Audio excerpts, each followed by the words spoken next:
Hello, I'm Dr. Oksana Baltarowicz from the Jefferson Ultrasound Research and Education Institute in the Department of Radiology at Thomas Jefferson University.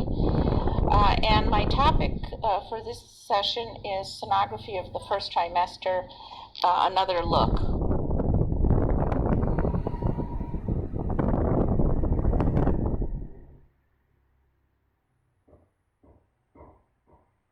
There are things that are changing as far as some of our criteria that we're using in the first trimester.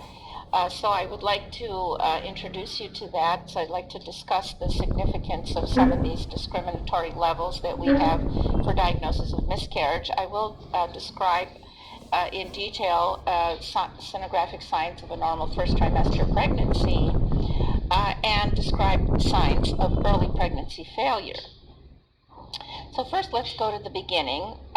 When the ovary releases an ovum, it is swept up by the fimbriated end of the tube. This occurs around day 14 of a menstrual cycle.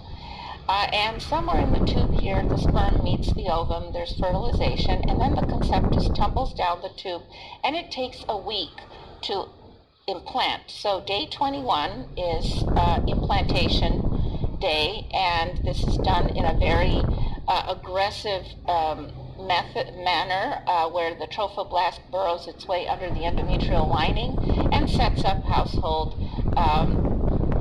starting then with very active, aggressive formation of the trophoblast. We don't see any of this until 4.5 weeks starting from dating by the first day of the menstrual period. So 4.5 weeks menstrual age is the earliest that we could possibly see something with ultrasound.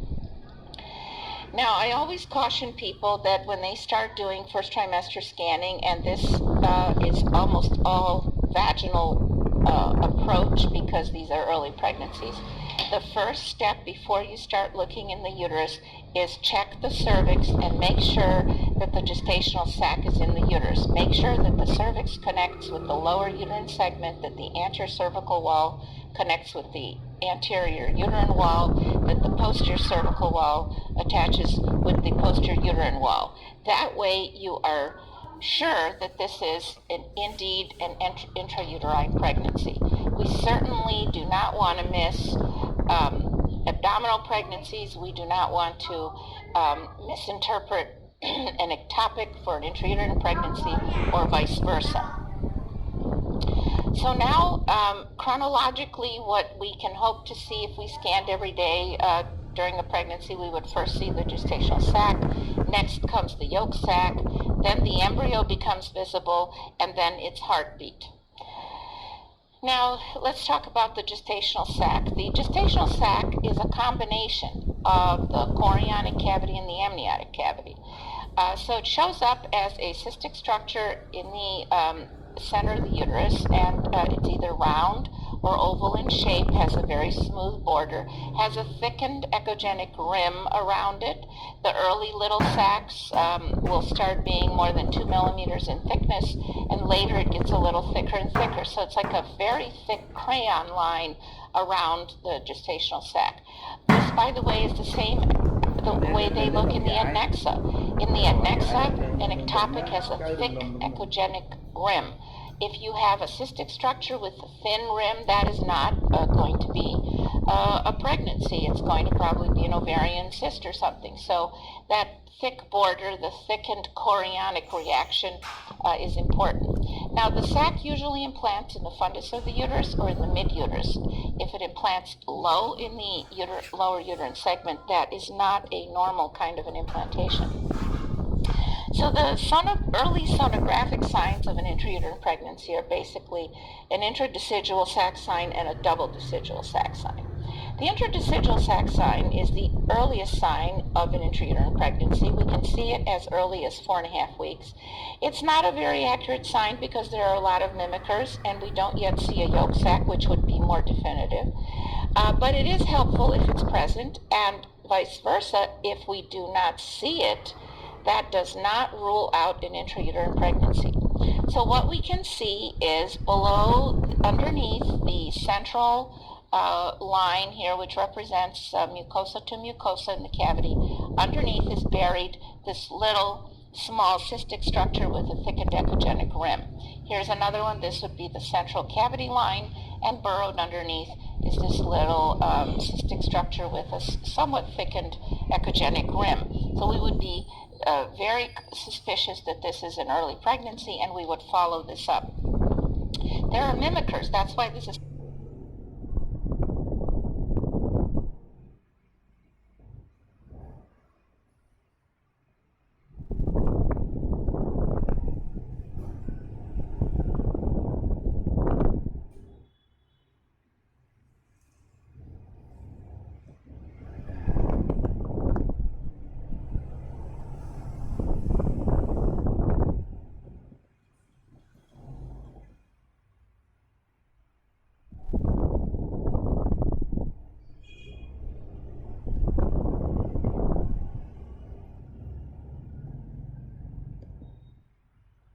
possibly could be the early pregnancy, but then I scanned the adnexa, looked around, I came back to the uterus, and it was gone.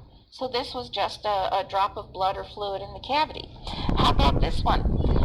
This looked like it might be a little gestational sac buried under the endometrial line, but this lady is 65 years old. She's a postmenopausal, and this was a postmenopausal polyp. So that's, again, very important for us to know age, gravidity, parity, previous surgeries. These are important pieces of information about any woman being scanned. Here's again another one. This was a thickened endometrium, a little cystic area. Maybe that's an early IUP. It turned out to be a little decidual cyst, and an ectopic was found in the adnexa. Here, we thought there might be two gestational sacs. Eventually what happened, one of these grew as a pregnancy, the other one stayed the same. It was a cystic degeneration of a myoma. So a lot of mimickers of this early little sign, but still can be useful to us. More and more we're hearing case reports and anecdotal discussions of patients that were given methotrexate when they were thought that maybe they had an ectopic, and suddenly an intrauterine pregnancy shows up. And people are reporting this. Dubélé and Benson have written about this, a warning to do no harm to early pregnancies. And one of their conclusions was that in a woman with a positive pregnancy test, any fluid area in the endometrial cavity is statistically likely to be an intrauterine pregnancy. It could be normal or abnormal, but still statistically it's much more likely than to be related to an ectopic pregnancy. So we should give the pregnancy the benefit of the doubt, follow it up, and wait. All potentially harmful treatments such as methotrexate or D&E should be avoided until an IUP is definitely excluded. So we're going to look at some of the newer criteria later on in this talk. Now let's talk about the other one, the double decidual sac sign. Now this is another sign of intrauterine pregnancy. It's seen a little later at 5 to 6 weeks menstrual age. It's more useful with transabdominal sonography, but it can help us out periodically with the transvaginal scans. And basically what we see are two thick echogenic bands around the pregnancy. We'll see a thick band which is surrounding the gestational sac itself. That's a combination of chorionic and decidual tissue. Then we see a thin, lucent stripe, hypoechoic stripe. That's the collapsed potential cavity. And then another thick band on the other side, and that would be the decidua parietalis. So not around the entire sac, but certainly around a portion of it. If we see that, that's very helpful to guide us towards an intrauterine pregnancy. This sign helps to differentiate from that pseudosac, which only has one thickened border. This sign is highly reliable, but it's not absolute. Once we see a little yolk sac, it doesn't matter, because then we would be sure that it's an intrauterine pregnancy. And if any suspicion or uncertainty arises, definitely follow up, make no clinical decisions based on that sign alone. Here's a situation where there's some fluid in the uterus. Maybe it looks like a pseudosac related to an ectopic, but if you look, there are two thick bands of echogenicity, and that would push it towards the intrauterine pregnancy, probably a miscarriage in this case. Doppler can be helpful. We know that trophoblastic blood flow has a typically normal, low resistance arterial waveform. But I do want to caution you that we should not be using Doppler in any form, color, power, or spectral. We should not use it in a normal first trimester pregnancy unless there's an indication, because this does impart more energy to this little embryo undergoing embryogenesis, and we would not want to do any harm. If the pregnancy is abnormal and we want more information, that would be justified. Now, the yolk sac. The yolk sac is a round little sphere that's next to its embryo. It's 3 to 6 millimeters in diameter and no more than 6 millimeters. We should be seeing one yolk sac per embryo. It is technically found in the chorionic space. So here you have the embryo with the amnion, and out in the chorionic space is the little yolk sac, as we see here. So the little embryo can never really play with the little ball because it's outside of the amniotic space.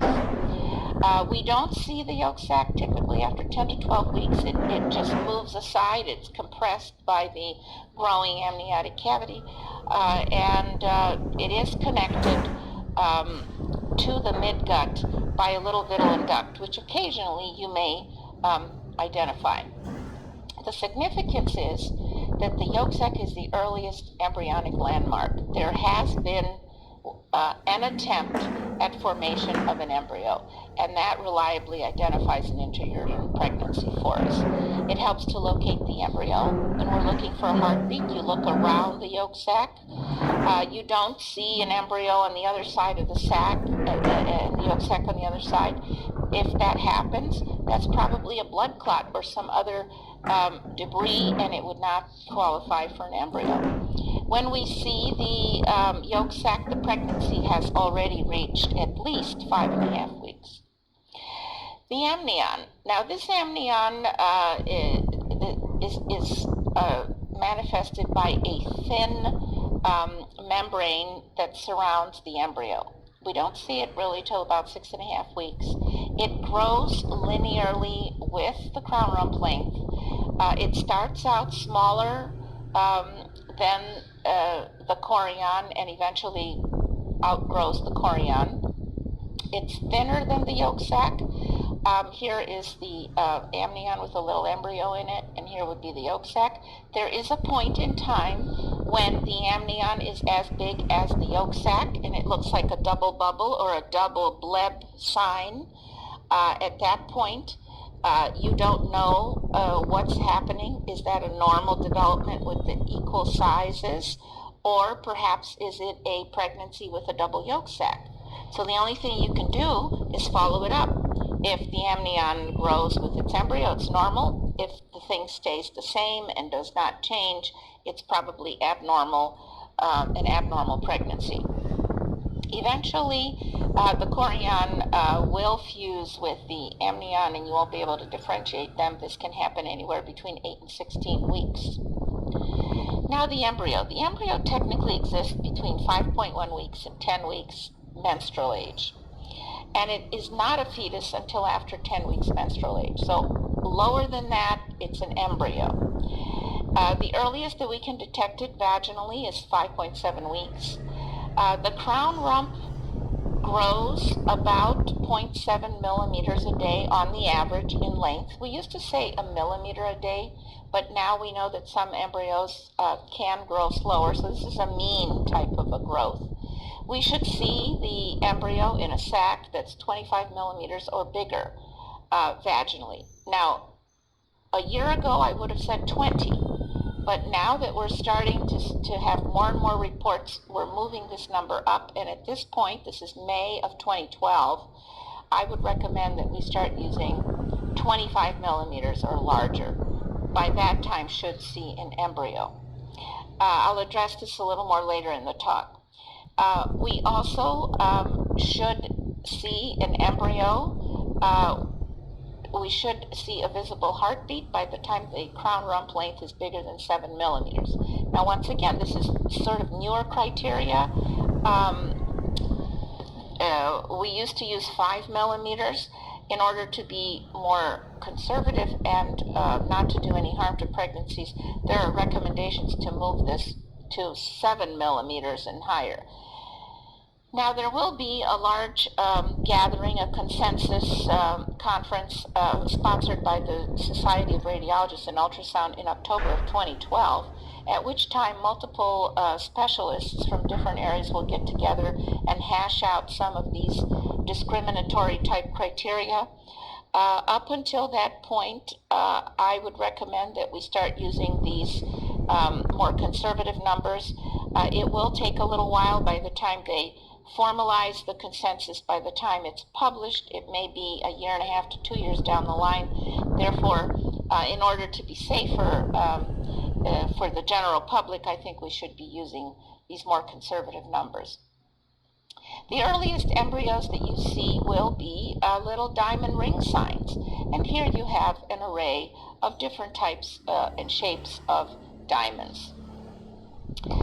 The embryo grows from the little diamond shape, starts to look more like a peanut or a shrimp sign, and continues till 10 weeks when all structures are formed. Now, there are two anatomic features that you should be very aware of, not to think that they're abnormal. There are two physiologic cystic spaces in the embryonic head. The anterior space is the precursor of the cerebral ventricles. The posterior cystic space is the precursor of the posterior fossa structures, and that's the rhombencephalon. That cystic space can look very prominent and very threatening, and you should not immediately think there's something wrong. You should not think that's a Dandy Walker cyst or something. It's normal. Follow it up. It'll disappear and will not be an anomaly. Now, here's an example of someone not aware of these anatomic details. This was a young college student who was down in Florida in college, 19-year-old.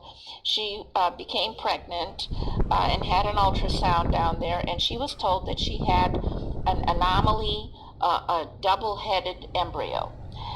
She panicked, her mother flew her up here to Pennsylvania, and through the emergency room she was admitted. I happened to be around. The sonographer asked me to take a look. I looked at it, and all it was a normal pregnancy. This was the embryo in its amniotic sac with a prominent rhombencephalon, and here is the yolk sac. So this is not a double-headed embryo. This was a completely normal anatomy, which hopefully we'll all be familiar with. Now, the other thing that is unusual in these early embryos is the physiologic umbilical herniation. That can be seen in a less than a 12-week menstrual age fetus, and it is a bulge. It's actually a herniation of some of the bowel contents into the base of the cord. So it's a normal variant. It recedes back into the abdominal cavity by 12 weeks menstrual age. And it's considered normal anatomy. Here are some examples. You can see a little tuft or a little soft tissue mass protruding from the abdomen in these young pregnancies. Here's the embryo with a more prominent herniation of the bowel into the base of the cord. Here, I was almost convinced this was going to be a gastroschisis or something. This was a 10-week fetus. We re-examined the fetus in a month. Everything was gone. So all you can do here is wait. I recommend that you re-examine these not earlier than 14 weeks, because they recede by 12 weeks, but everything is always plus or minus a couple weeks. So wait till a good 14 weeks to make sure that everything is back to normal. Now, the heartbeat is seen vaginally around 6 weeks. You should see a heartbeat in an embryo with a crown rump length of 7 or certainly more than 7. You may not see it in smaller embryos. The rate starts out slower.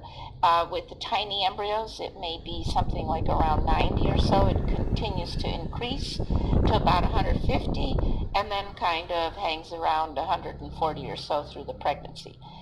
A slow heartbeat is considered less than 80 beats per minute. That tends to be a poor prognosis for the pregnancy. It's a rule of thumb. There are charts that you can look at the size of the embryo and the heartbeat. As I said, they're slower early on. But any embryo with a heartbeat less than 80, you should follow that up in about 3 to 4 weeks and see how the embryo is doing. So the embryonic period lasts between 6 to 10 weeks, by which time all the structures are formed, and the fetal period begins in the beginning of the 11th week, which is like 10.1 weeks or so. All the organs are present. The only thing left is to reduce the midgut hernia, and by 14 weeks we'll start seeing the external genitalia in a more mature form, and we will pick up 4 chambers. And then all the fetus has to do is grow. I do want to just say one thing here. The difference between embryo and fetus is 10 weeks. The human embryo has 56 days of embryologic development. 56 days is 8 weeks, 8 full weeks of embryologic development. But because we always talk in menstrual age, we have to add 2 weeks. So by the time the embryo is 10 weeks, that's when it becomes a fetus. Okay, so graduation day is at 10 weeks to becoming a fetus. That's just so that, we call things the way they are. It's an embryo that we're looking at. We have such high resolution equipment. We see so many little anatomic details. Why not call it an embryo? People still call fetal poles. What is a fetal pole? This is a completely antiquated term. North Pole, South Pole, what kind of a pole? People say 8-week fetal demise. It's not a fetus, it's an embryo. So it's an embryonic heartbeat, not a fetal heartbeat early on. It's embryonic demise, not fetal demise under 10 weeks. Anyways, that's just a matter of terminology. Now let's talk about the abnormal first trimester, and this is what we mean by this is basically spontaneous abortion. Now, spontaneous abortions occur in 15 to 20% of recognizable clinical pregnancies. Below that, subclinical pregnancies even have higher percentages of loss. This risk of loss increases with maternal age. It's quoted as 20% at age 35 and goes up to about 40% by age 40. The terminology that you will hear is, I will be using early pregnancy failure. You'll hear first trimester pregnancy failure. This is the same thing as miscarriage, as spontaneous abortion, same thing as being more specific or seeing an embryonic pregnancy, similar as to seeing embryonic or early fetal demise. These terms like blighted ovum, I always wonder why is it an ovum that's blighted? Why wasn't it a sperm that was blighted? What is an empty sac? Which sac are we talking about? What's a missed abortion? People still use these terms. Who missed the abortion? What does that mean? These terms up here are more precise, and these terms down here are sort of more, probably should not be used now that we have a better view as to what's going on in the uterus. So I would like to take another look here at some of this newer criteria. Now, like I say, these criteria will become more definitive within the next year or two, but up until that point, I think we should start being much more conservative with our numbers. Now, we want to avoid any inadvertent termination of a normal wanted pregnancy. That would be the worst that could happen. So we need safe cutoff values to define miscarriage.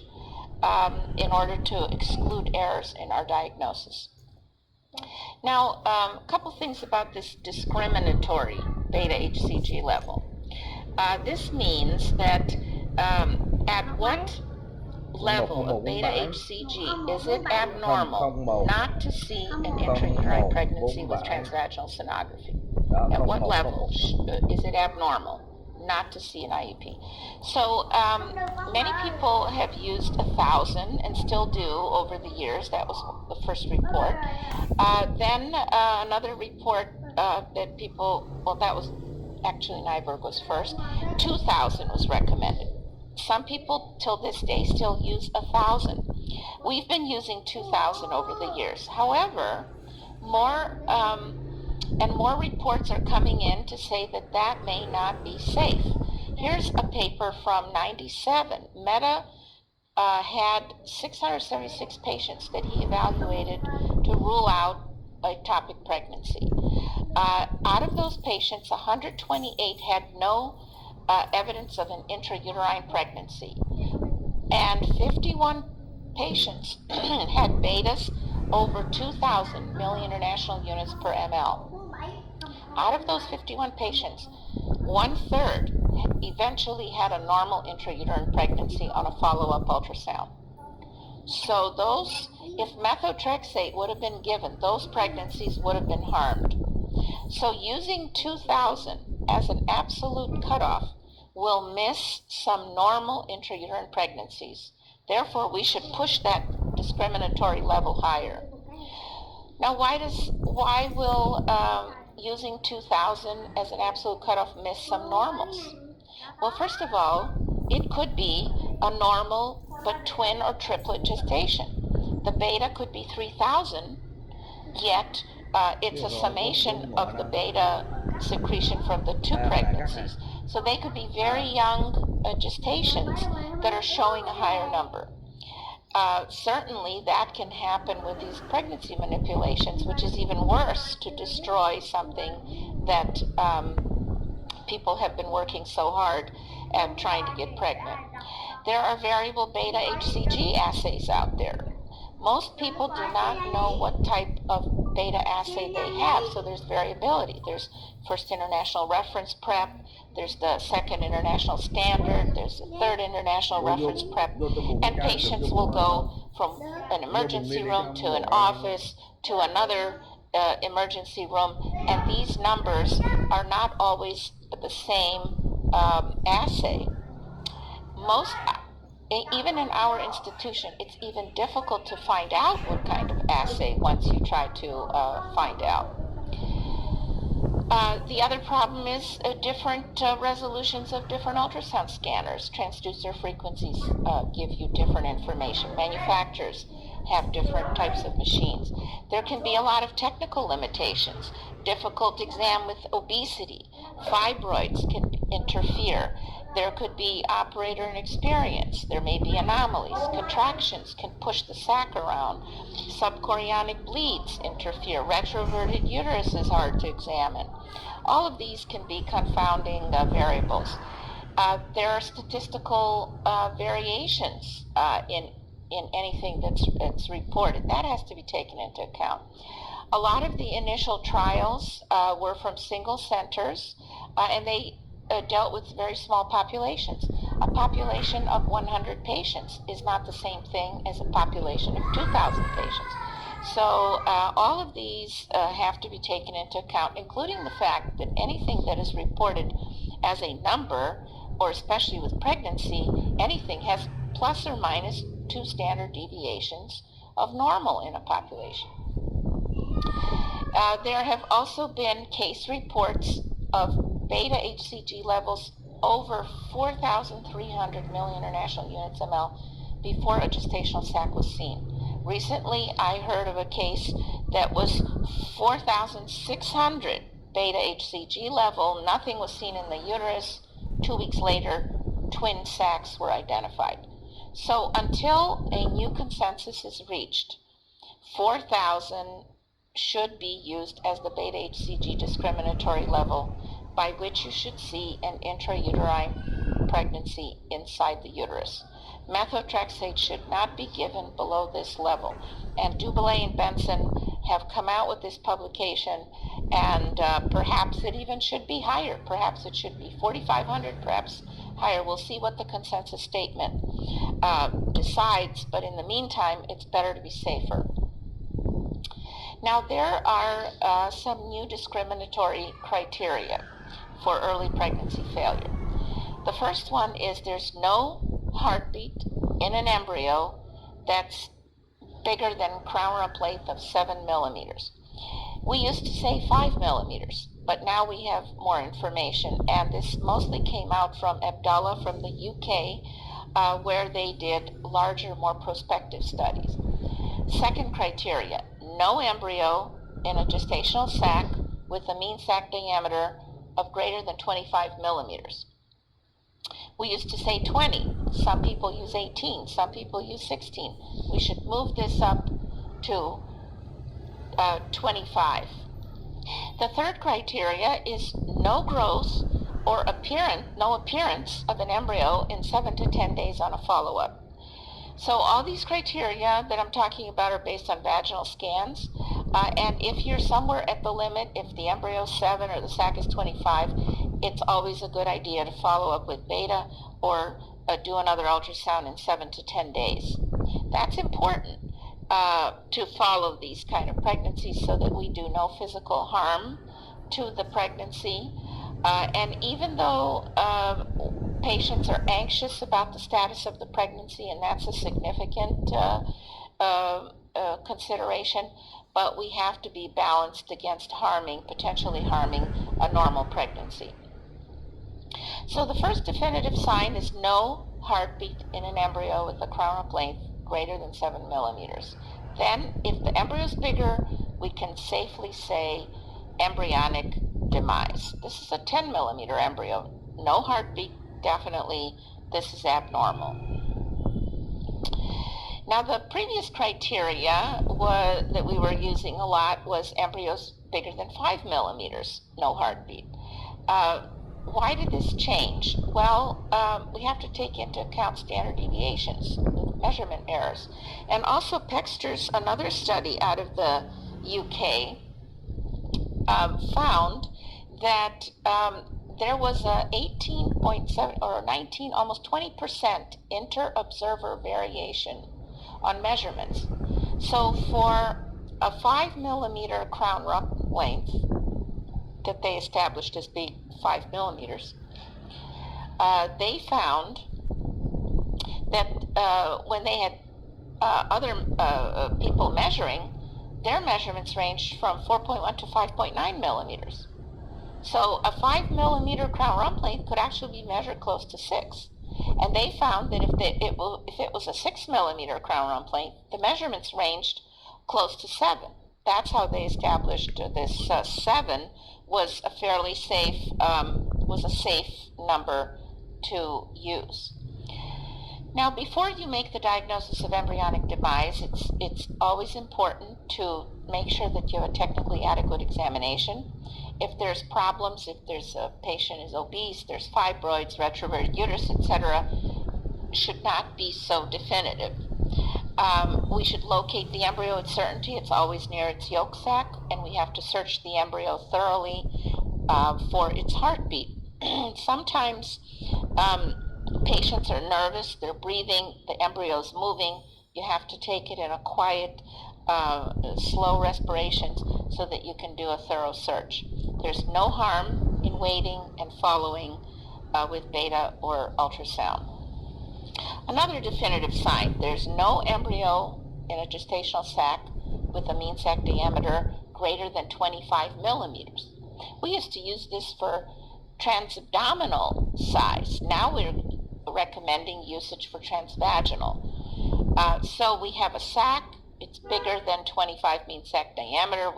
There's no embryo in it. It's an empty sac. We can call it an anembryonic pregnancy.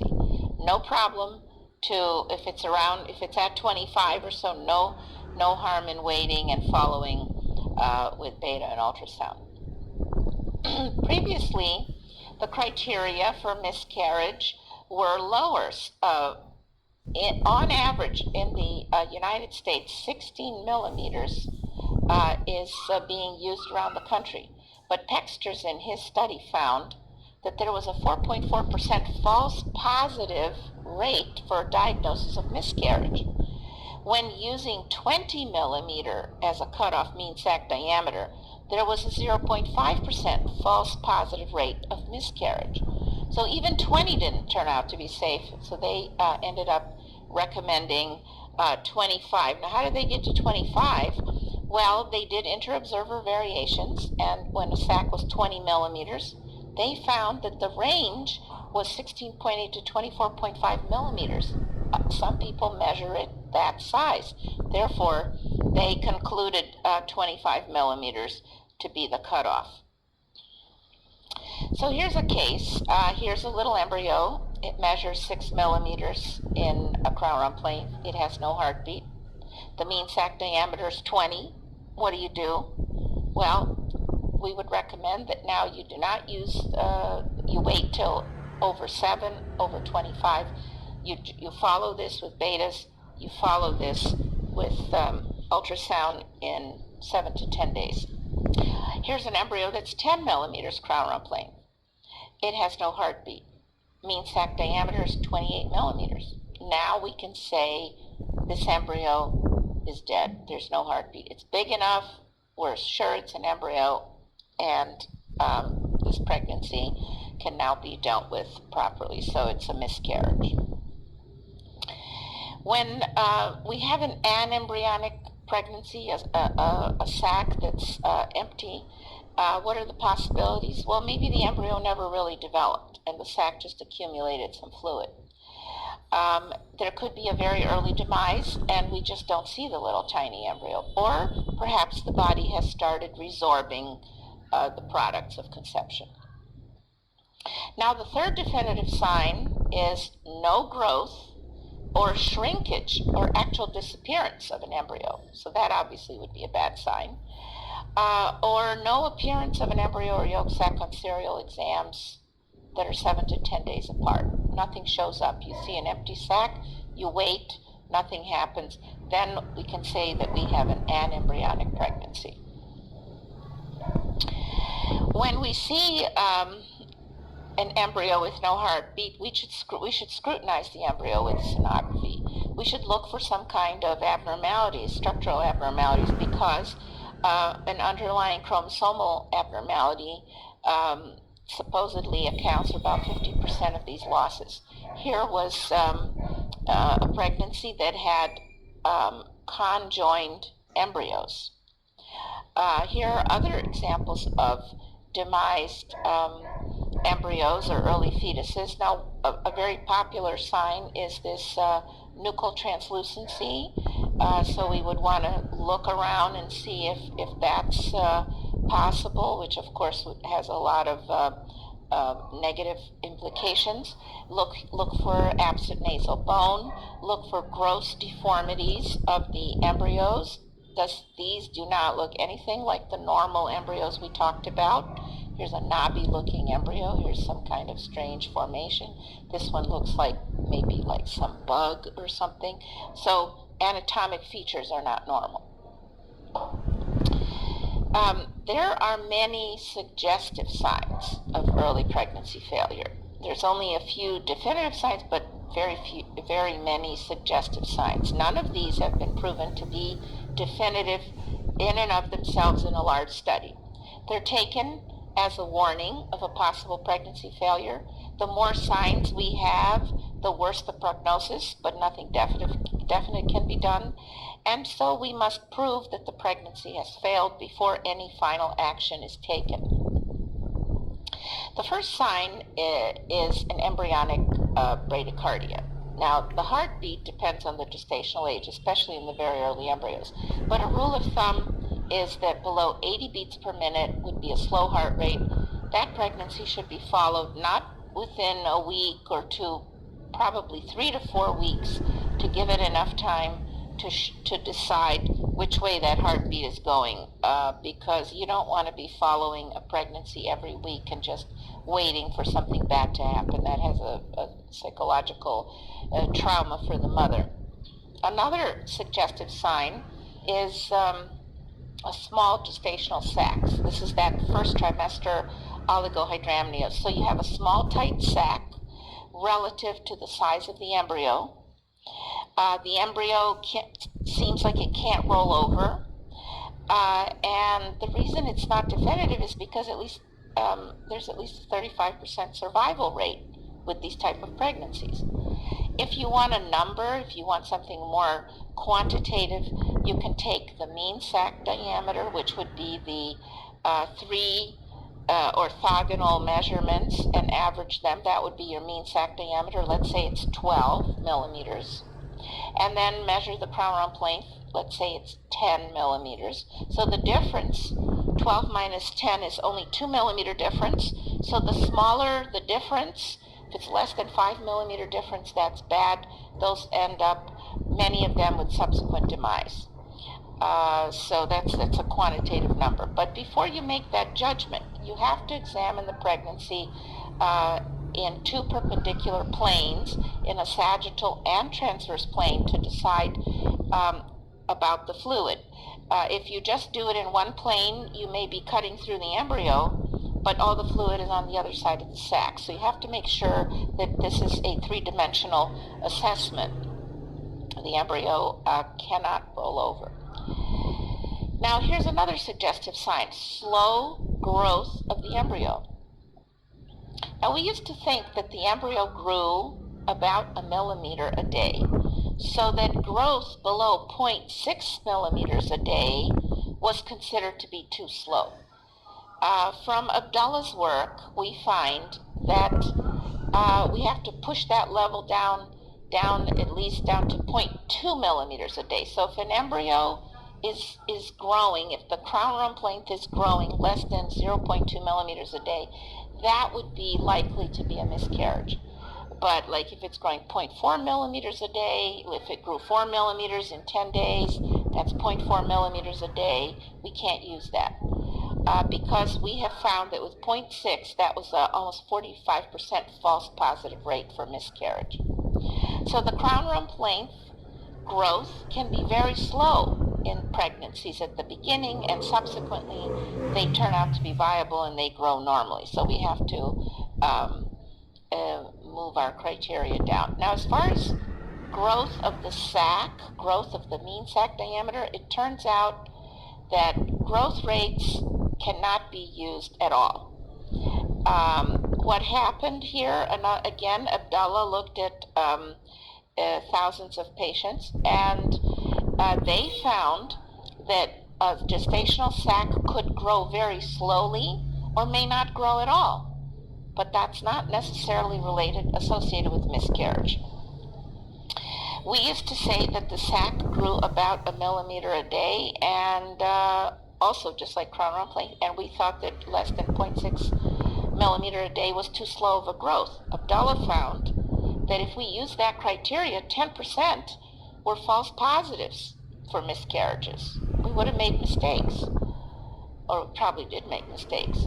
So now we don't even talk about mean sac diameter growth. I'm not exactly sure how to explain this. I explain it to myself as the sac being a little big, something like a first trimester polyhydramnios, and then maybe as the pregnancy advances, whatever caused the accumulation of fluid in the sac stops. The reason stops, and so the sac doesn't grow, or kind of even shrinks a little, but then eventually starts to grow as the amnion continues to grow. So that is not reliable. There's too much overlap between the growth rates of viable and non-viable gestations. Subchorionic bleeds are another threatening sign of a miscarriage.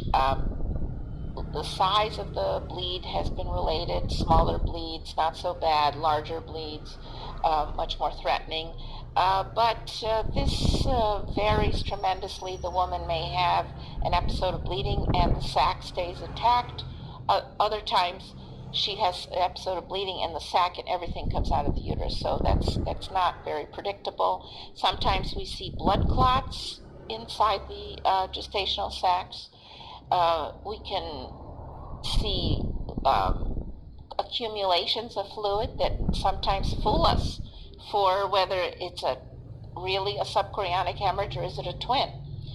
Here in this case, we see an embryo, and this was a normal pregnancy here, but what is this? We don't see any embryonic parts. We don't see a round shape. We see points. We don't see good echogenic rim. This does not really meet criteria of a gestational sac. So I would say that this is probably blood and hemorrhage in the cavity dissecting its way in the cavity. Here, on the other hand, you see two fluid areas, and each one of these has a thick echogenic rim around it. They're both rounded. They were round in different projections. They even have possibly yolk sacs in there. This would be twins. Here is another example. We have three fluid areas. What are pregnancies? What are bleeds? So here we have a gestational sac. There's an embryo and a yolk sac. So that would be a pregnancy. It's probably abnormal in such a big sac and such a small embryo. Nonetheless, it's a pregnancy. Here, this has an oval shape. It has some kind of embryonic parts. It was oval in different projections. That's probably a twin sac that died off much earlier. But this area has some vague echoes in it. It has a point. It seems like it's fluid dissecting around the sacs. This would probably be hemorrhage. Sometimes we can't tell. We just follow these pregnancies. You can see blood clots in the pregnancy. Here's a blood clot that's actually smashing this poor little gestational sac off to the side. Sometimes you'll see membranes or linear echoes or some type of debris.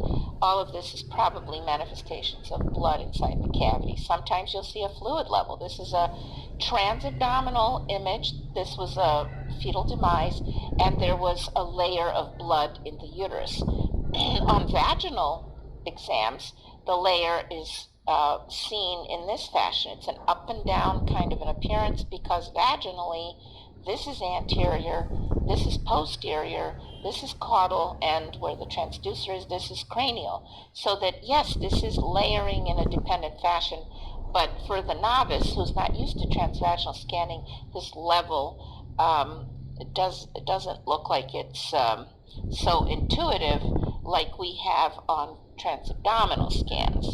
But that's just something that one gets used to. Blood clots may mimic embryos. Here was a live embryo and here was another structure.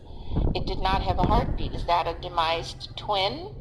What's going on? We were lucky that we rolled the patient around and this fell to the other side of the uterus. Therefore, that's a little blood clot.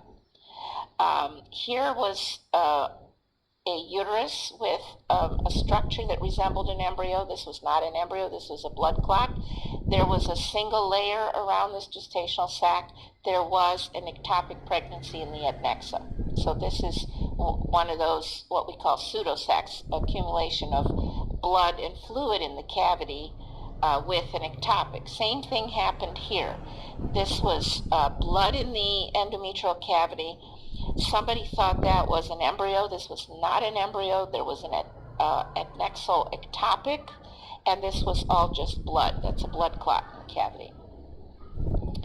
Another suggestive sign, abnormal choriodecidual tissues, thin tissues, chorionic tissues losing their brightness and their echogenicity, gestational sacs with irregular outlines, losing the double decidual sac sign. All of these are abnormal. More abnormalities, very regular borders of the sac, loss of echogenicity. Here's some still retained echogenicity and loss here. Some retained echogenicity, thinning, loss of echogenicity. There is something called a chorionic bump, another sign that's been described in the literature. This is an echogenic area, rounded area along the border of a sac. It's uncommon. It's found in only 0.7% of pregnancies. Probably it represents a hematoma that originally is echogenic and bulges into the sac. And some have been documented, they were followed and they turned cystic, hypoechoic, so it was a blood with temporal change. Some have surmised that this could be a resorbing twin. Nonetheless, the prognosis for the pregnancy becomes guarded. Here's a couple other examples of the chorionic bump, a small one here, a much larger one here. Now, it's important to turn on Doppler, because if these are hematomas, they should have no blood flow within them. The problem is, if you have a mass like this and it has blood flow, now that's not a chorionic bump. We have to now suspect some kind of a tumor or some kind of a problem, and this turned out to be a chorioangioma later on in pregnancy, so turn on the Doppler. Another sign, increased perigestational venous flow. Here's a gestational sac, demised embryo, and now we have a lot of vascular spaces around the border.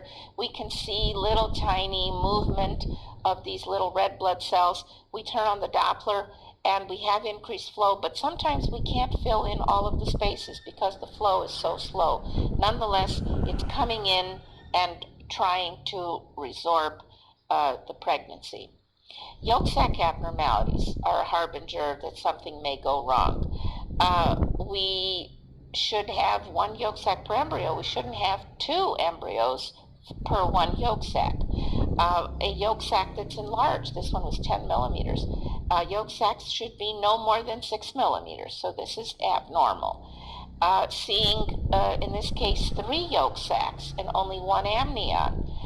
Seeing a solid-looking yolk sac or seeing a calcified yolk sac. All of these are abnormal and pregnancies should be followed. There's something called a yolk stalk sign. Now, this was described as another suggestive sign of pregnancy failure. I told you that the embryo should be near its yolk sac.